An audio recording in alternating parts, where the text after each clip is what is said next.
Hello everyone, this is Shannon from That's So Po, and today I'm doing week 4 of my 2020 reads. This week I read 3 different things. They were all pretty different from each other, but I enjoyed it. So first I finished Black from the Future, edited by Stephanie Andrea Allen and Lauren Cherelle. This is a short story collection written by Black women where all of the stories are different types of speculative fiction. I'd heard about this first from Njeri at ONYX Pages, who I will link below, and I was really glad to finally get a hands on my copy. I'd asked my library to order one and they did.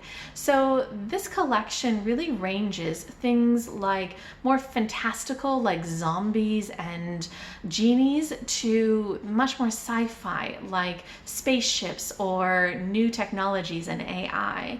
So I loved the range of stories that this had. Also, there were some poetry collections in here as well. So a really interesting range, focusing especially on the experience of Black women and how that intersects with a lot of these different genres.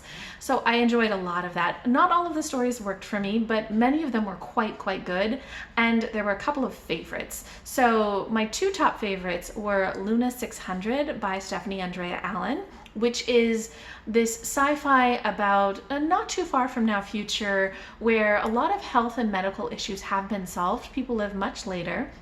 And the story follows a 106-year-old woman who is pregnant, but she's a little old to be pregnant, not unreasonably so, but kind of much on the higher end. And she's experiencing quite a few complications, which is rare. Usually in this time, medicine and health are very much handled.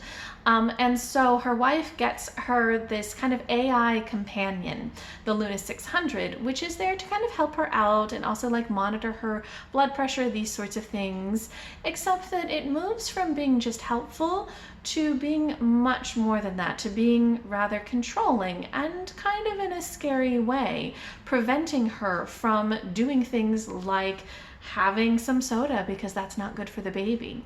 And this goes down a very dark path. It's really a fascinating story, and I was quite surprised that it went down as dark a path as it did. I thought that the way that this explored the idea, not just kind of what AI could be, but the idea of pregnant women and what their rights over their own bodies are, what they can do, and the ways that people try to control them in their choices for the sake of the baby. I thought that was a really fascinating exploration, and I don't know that I've seen that done before in sci-fi, so that was super good. The other one that I really truly loved, so much so that I've asked my library to order another book by this author, was Miss Beula's Braiding and Life Change Salon by Eden Royce. I adored this story. It was so good.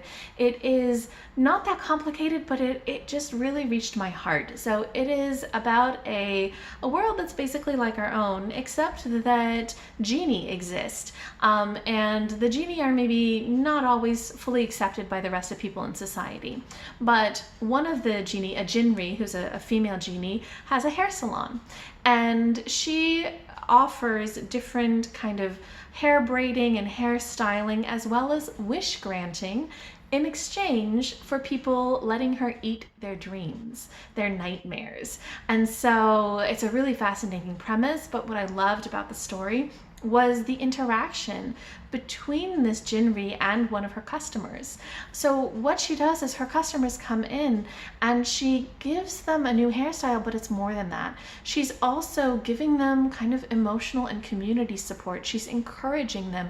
She's taking care of them. She's giving them that chance to feel the connection, to have somebody who cares about them, who cherishes them, and who also helps them grow. So she asks them what they want and tries to get them to really think about what they need, not just the surface level staying the same, not really changing, but becoming better. And I loved all of these themes of community support and self-acceptance and growth that were worked into this kind of semi-magical story, plus the writing was beautiful. So I really enjoyed this short story.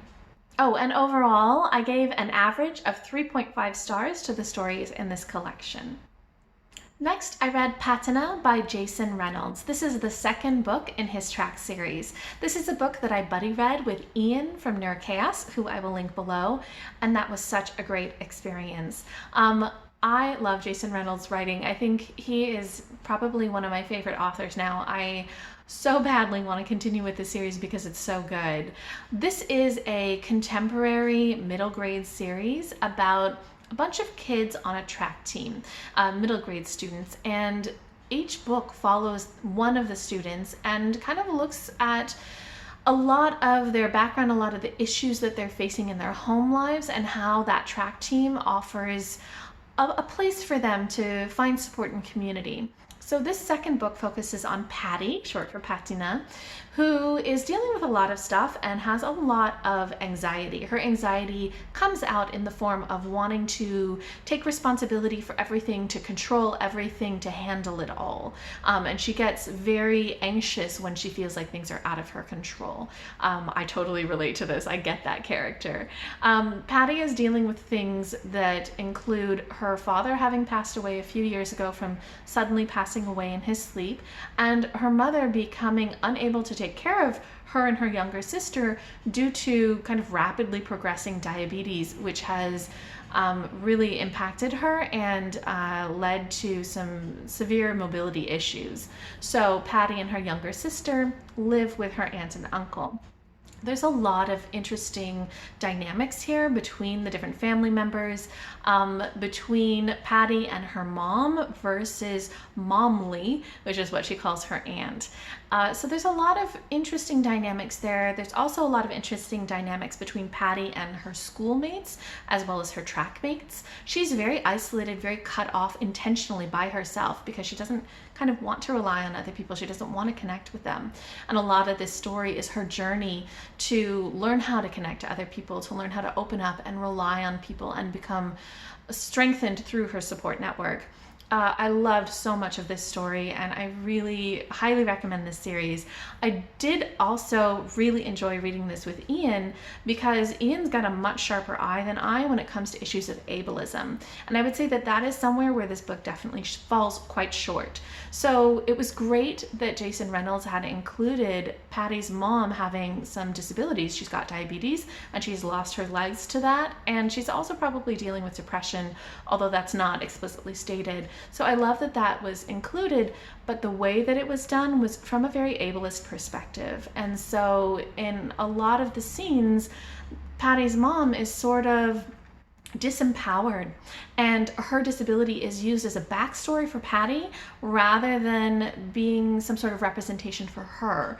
So that was definitely problematic. There were also some issues with things like the kind of assumption that, well, if you've lost your legs, then of course you can't take care of your kids, which Ian pointed out, definitely not the case.